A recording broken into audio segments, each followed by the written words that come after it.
मान लेते हैं विलयन क्या है, यहाँ पर शरबत है। विलयन एक क्या है, शरबत है। जो किसी चीज पर घुल जाते हैं उसे विलय कहते हैं। और विलायक क्या होता है, जो अपने आप में किसी भी चीज को घोल लेता है उसे विलायक कहते हैं। तो हेलो दोस्तों, आप सभी का स्वागत है आज के इस नए वीडियो में नए टॉपिक के साथ। आशा करता हूँ कि आप सभी बहुत ही मस्त होंगे और अपने अपने पढ़ाई में अच्छे से व्यस्त होंगे।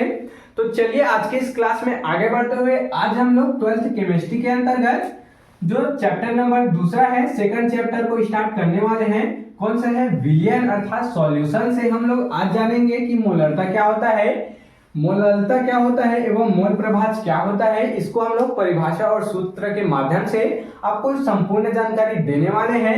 ये जो टॉपिक है आपके बोर्ड एग्जाम में 2 नंबर में जरूर से पूछ लिए जाते हैं, या फिर 1 नंबर में केवल ये जो फॉर्मूला है, सूत्र है, उसे ही पूछ लिया जाता है।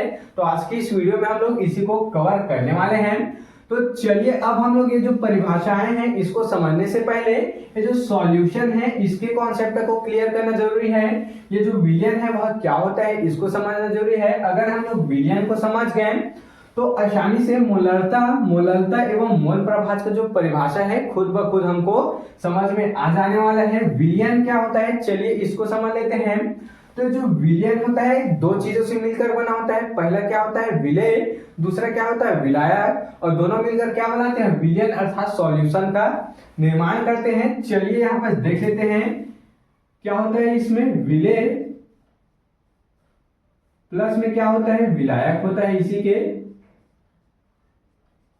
विलेय प्लस विलायक मिलकर क्या बनाता है, विलेय प्लस विलायक मिलकर विलयन का यहाँ पर निर्माण कर देते हैं।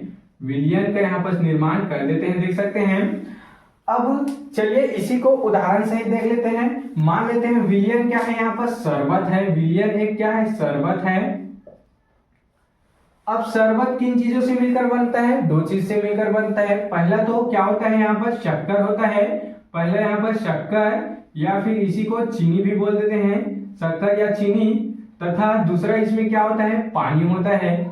जब हम लोग शक्कर को पानी में मिक्स कर देते हैं तो किसका निर्माण होता है, शरबत का यहाँ पर निर्माण हो जाता है। तो उसी को हम लोग कहना चाह रहे हैं यहाँ पर विलेय क्या हो गया, यहाँ पर चीनी हो गए, और विलायक क्या हो गया, यहाँ पर पानी हो गया। अर्थात विलेय किसे कहते हैं, जो किसी चीज पर घुल जाते हैं उसे विलेय कहते हैं। और विलायक क्या होता है, जो अपने आप में किसी भी चीज को घोल लेता है उसे विलायक कहते हैं। तथा विलयन 2 चीजों से मिलकर बना होता है, उसे क्या कहते हैं, विलयन कह दिया जाता है।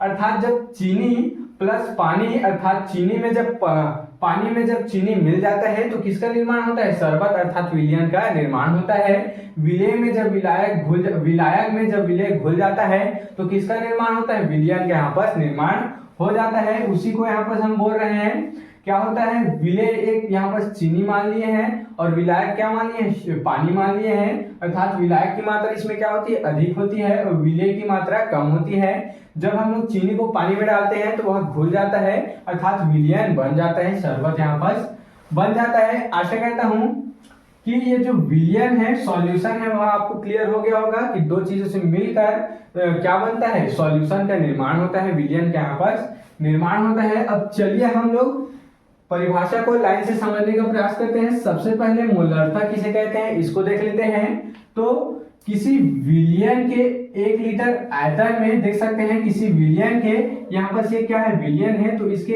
1 लीटर आयतन में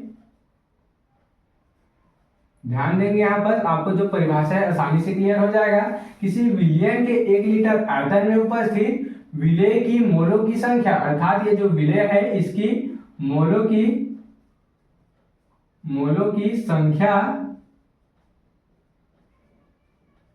की संख्या ही क्या कहलाती है, यहाँ पर मोलरता कहलाता है। इसे कैपिटल M द्वारा क्या करते हैं, प्रदर्शित करते हैं, दर्शाते हैं।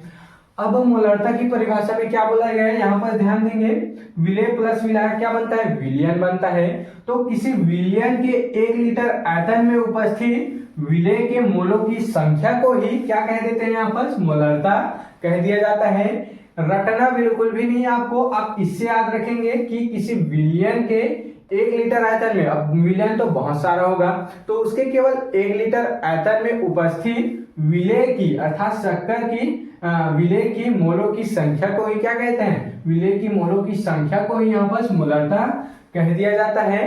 आशा करता हूँ कि ये जो मोलरता का परिभाषा है क्लियर हो गया होगा। इसका सूत्र क्या होता है यहाँ पर, कैपिटल एम, इसको किससे दर्शाते हैं, मोलरता को कैपिटल एम से प्रदर्शित करते हैं। तो capital M is equal to विलेय का मोल, देख सकते हैं विलेय का मोल तथा विलियन का लीटर में आयतन, अर्थात विलियन का आयतन वो भी किसमें, लीटर में, इसका आयतन किसमें, लीटर में। अब इसका जो इकाई होता है वह क्या होता है यहाँ पर, मोल प्रति लीटर हो जाता है। इसका जो इकाई होता है अर्थात जो मात्रक होता है वह क्या हो जाता है यहाँ पर, मोल प्रति यहाँ पर लीटर हो जाता है। नीचे लिख लेते हैं मोल प्रति लीटर हो जाता है। तो कभी कभी आपको इसी को पूछ दिया जाता है कि इसका मात्रक क्या होता है। इसे ही कभी कभी एक नंबर में बहुविकल्पी प्रश्न में, ऑब्जेक्टिव टाइप क्वेश्चन में आपको पूछ लिया जाता है कि मोलरता का इकाई क्या होता है। तो मोल प्रति लीटर आप बस लिख देना है। इसका जो सूत्र होता है देख सकते हैं विलेय का मोल अपॉन क्या होता है, विलियन का लीटर में आयतन, ये आपको लिख देना है। आशा करता हूं कि मोलरता क्या है आपको क्लियर हो गया होगा अच्छे से।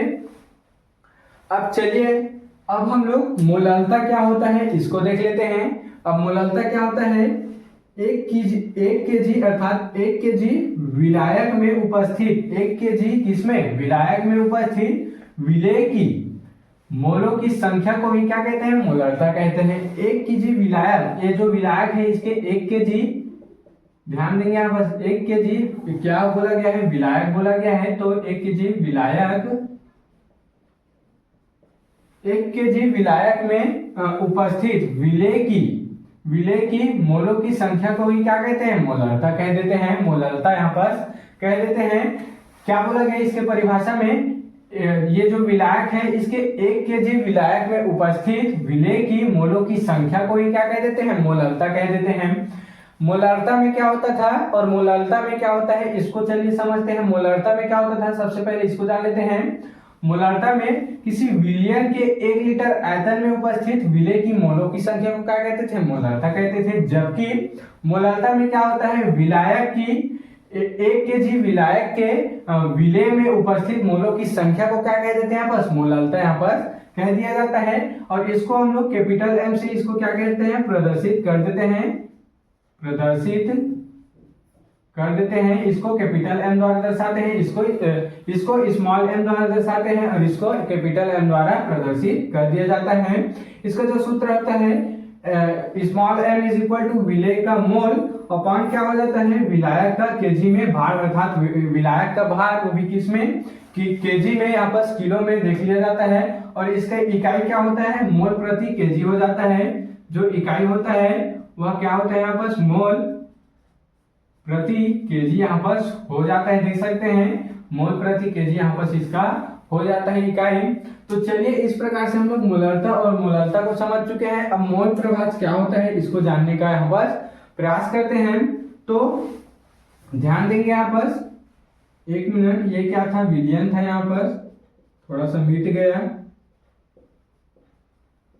तो मोल प्रभाज का जो परिभाषा है वो क्या होता है, किसी विलियन में उपस्थित, देख सकते हैं किसी विलियन में उपस्थित अवयव, अर्थात अवयव क्या क्या होते हैं, विलियन में क्या क्या होते हैं, विलायक और विलेय ही तो होते हैं। तो किसी विलियन में उपस्थित उसके अवयव अर्थात विलेय या फिर विलायक के मोलों की संख्या तथा विलियन में उपस्थित कुल मोलों की संख्या के अनुपात को ही मोल प्रभाज कह दिया जाता है। इसका परिभाषा किस प्रकार से बनता है, मान लेते हैं यहाँ पर 2 यहाँ पर विलियन है, यहाँ पर 2 यहाँ पर विलियन है, ये भी विलियन है और ये भी विलियन है। अब पहले वाला विलियन का या फिर क्या जाएगा, विलायक जाएगा या फिर विलेय जाएगा, या इसका क्या जाएगा, विलायक या फिर विलेय जाएगा, तथा दूसरा विलियन खुद ही आ जाएगा, यहाँ पर देख सकते हैं। तो इसका परिभाषा समझने का प्रयास करेंगे। क्या होता है मोल प्रभाज, किसी विलियन में उपस्थित उसके अवयव अर्थात विलेय या फिर विलायक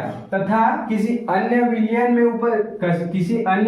के अनुपात को ही क्या कह देते हैं, मोल प्रभाज कह दिया जाता है। एक बार परिभाषा के माध्यम से देख लेते हैं। किसी विलियन में उपस्थित उसके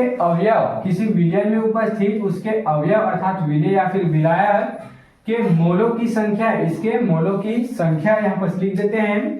किसी विलियन में उपस्थित मोलों की संख्या मोलों की संख्या देख सकते हैं यहाँ पर मोलों की संख्या तथा विलयन में उपस्थित कुल मोलों की संख्या के अनुपात को ही मोल प्रभार कह देते हैं। देख सकते हैं सिंपल सा है, 2 विलयन लिए यहाँ पर। अब एक विलयन के या फिर विलायक जाएगा या फिर विलेय जाएगा, तो उसकी मोलों की संख्या तथा दूसरे विलयन की मोलों की संख्या के अनुपात को ही क्या कह देते हैं, उसके अनुपात को ही मोल प्रभाज कह दिया जाता है। आशा करता हूं कि मोल प्रभाज का जो परिभाषा है क्लियर हो गया होगा। इसका फॉर्मूला क्या हो जाता है, विलायक का मोल प्रभाज। देख सकते हैं जो मोल प्रभाज है उसका सूत्र क्या होता है, विलायक का मोल प्रभाज इज इक्वल टू विलायक के मोलों की संख्या अपॉन में विलयन की मोलों की संख्या। देख सकते हैं।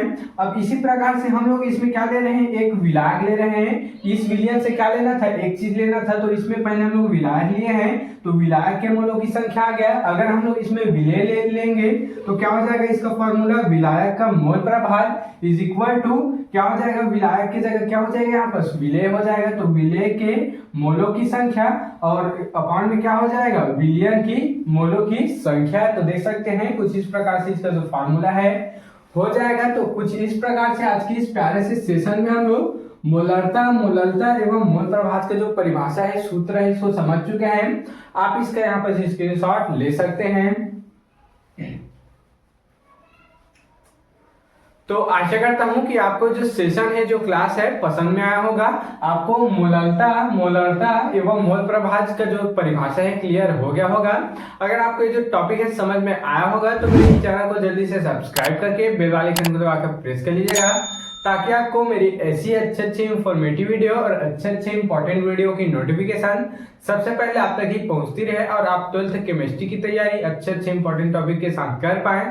तो चलिए फिर मिलते हैं किसी नेक्स्ट वीडियो में नए टॉपिक के साथ। तब तक के लिए जय हिंद, जय भारत।